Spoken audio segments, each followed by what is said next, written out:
Bose ku anak buah ditelponi kabeh ah. Lah adu-adu sing cerak aku dah. Wong turu masih telepon aku. Awor kowe ya sing iki.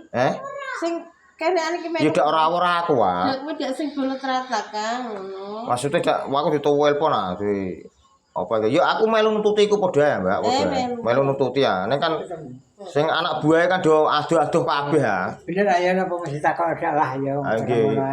Padha bener ya. Nggih, ya kula ditelepon ya terus tak anak buah ditelepon wis duanten ah, diwamuki sedanten ah anak buah ya.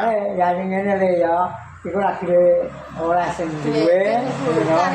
Bocah ae geger lagi ya. Ning kono ora apa-apa.